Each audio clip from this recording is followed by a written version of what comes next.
బీరకాయ శనగలు కర్రీకి కావాల్సిన పదార్థాలండి. 2 చిన్న బీరకాయలు, కొన్ని ఉడకపెట్టుకున్న శనగలు, ఒక పిరికెడు, ఒక చిన్న ఉల్లిపాయ, 4, 5 పచ్చిమిర్చి సరిపోతాయండి. ముందుగా గిన్నె వేడి చేసుకొని గిన్నె వేడెక్కాక అందులో ఆయిల్ వేసి ఆయిల్ హీట్ అయ్యాక జీలకర్ర వేసుకోండి. జీలకర్ర కొంచెం చిటపటలాడాక ఇందులోకి ముందుగానే మనం తరిగి పెట్టుకున్న పచ్చిమిర్చి ఇంకా ఉల్లిపాయను వేసుకోండి.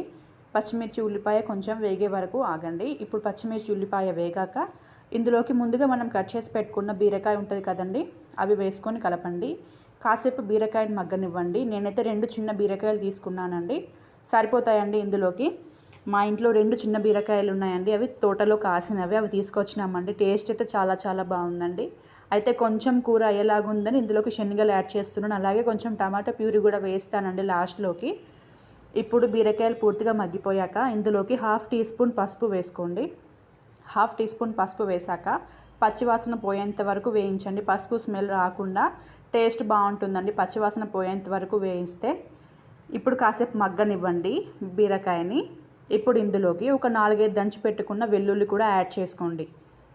అల్లం వేస్తే అడుగంటు పోతుందని నేను వెల్లుల్లి వేస్తున్నానండి. ఇందులోకి 4, 5 దంచి పెట్టుకున్న వెల్లుల్లి కూడా వేసి మొత్తం అంతా కలిసేలాగా కలపండి ఒకసారి. ఇప్పుడు కాసేపు మూత పెట్టుకొని మగ్గించుకుందాం. ఒకసారి తీసి చూద్దామండి ఎలా ఉన్నాయో. ఓకే అండి. ఇందులో కొన్ని శనగలు కూడా యాడ్ చేసుకోండి. శనగలు ఫస్ట్ వేయొద్దు, బాగా ఫ్రై అయిపోతాయండి. అందుకనే ఈ పసుపు వేసాక బీరకాయ మగ్గాక శనగలు వేసుకోండి. ఓకే అండి. శనగలు కూడా ఇందులో కొంచెం లైట్గా ఫ్రై అయిపోతాయండి, అవి కూడా పచ్చివాసన రాకుండా ఉంటాయండి తింటుంటే. ఇందులోకి 1/2 టీ స్పూన్ ఉప్పు వేసుకోండి. ఉప్పు మీకు రుచికి సరిపడా చూసుకొని వేసుకోండి. ఉప్పు కూడా వేసాక మొత్తం అంతా కలిసేలాగా ఒకసారి కలపండి. ఇప్పుడు ఇందులోకి కారం మన టేస్ట్కి సరిపడా వేసుకోవచ్చు. నేనైతే 1 టీ స్పూన్ వేసుకున్నానండి, మీ ఇష్టం అండి. కారం ఎక్కువ తినే వాళ్ళైతే 2 టీ స్పూన్ కూడా వేసుకోవచ్చు. ఓకే అండి. ఇప్పుడు కారం కూడా మొత్తం అంతా కలిసేలాగా కలపండి. ఇందులోకి ఒక టమాటో మిక్సీ చేసుకొని వేసుకోండి, ప్యూరీ.